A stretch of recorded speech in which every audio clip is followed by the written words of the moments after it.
All right, we want to talk a little bit about acne now. Acne, it's not just for the teens. No. It happens into adulthood. As a matter of fact, I know a lot of women that started getting acne after their 30s. So right. This is normal. Let's talk about what some of the triggers might be for adult acne. Sure. Well, it's interesting that you say that 1 in 4 women in North America will between the ages of 25 and 45 will suffer from acne. Yeah. What acne truly is hormones, like a surge in hormones, and then it's oil production, dead skin that clog the pore, and then bacteria. Okay. So triggers, stress. That's one key trigger is stress, and you know, who's not under some stress? And I know women who say, oh my God, you know, for that big meeting, and then all of a sudden you have a pimple on your face and you never get breakout, right? That happens. So they are related. Absolutely, absolutely. Yeah. So think of things like yoga. Yoga's a good thing to do if you are under stress, or you know, put your favorite music playlist in the car so that you're not, when you're stuck in traffic, you're enjoying yourself as opposed to yelling at the guy beside you. Right? Other triggers, you know, certainly travel. Travel's another thing as we go into March break. You're in a different climate, it's more humidity, more oil production. Water is different, and the minerals in the water can wreak havoc on your skin. Yeah.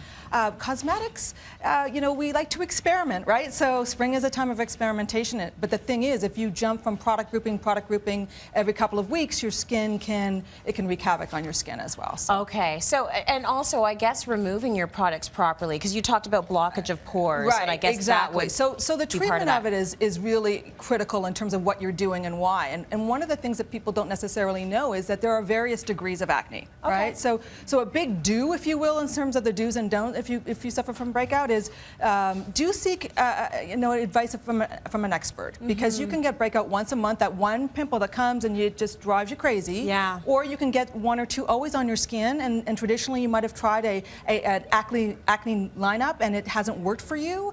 Yeah. But then you can also have clusters and full-on acne and cystic acne as well. So you have that whole range, and you want to talk to someone to figure out how to deal with your specific type. Issue. Exactly. Another do, look for products that if you're using you know, when you do get breakout, the thing that you want to do is make it look invisible, right? So use a oil-free or an acne-specific foundation. They have come a long way from the cakey products that you might have thought of putting on your skin if you had breakout or oily skin. Yeah. So use something that's oil-free. Wash your pillowcases and your face cloths if you have acne, because bacteria can stay there. Obviously, makeup brushes and that sort of thing. Your phone, cell phones, wash those often as well. And then some of the don'ts, don't pick it.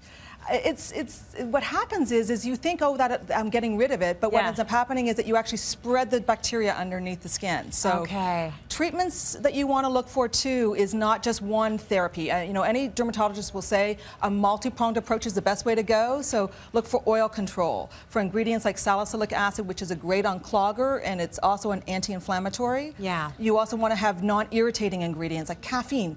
Think of when you used to put tea bags on your eyes. They reduces the swelling. So caffeine and an ingredient called sea whip extract actually is a non-irritant that helps with that redness that's associated with breakout. And what's that called again, the last one? Sea whip extract. It's actually harvested from live coral. The coral stays intact, but it actually works really, really well is an anti-inflammatory, so it soothes the skin. So while you're treating the breakout, in one sense, you also want to soothe the skin because it's irritated, and that's what you want to do to look after it. I'm going to remember, don't pick your zit. Yeah. That's what I took away from that. Stop picking your zits. Exactly. And the big thing about that is you see it. So that's why we're saying use a concealer that is going to hide it but treat it as well. Okay, thanks for that, Sarah. We are going to break. When we come back, we're revealing 3 makeovers. Whole new women.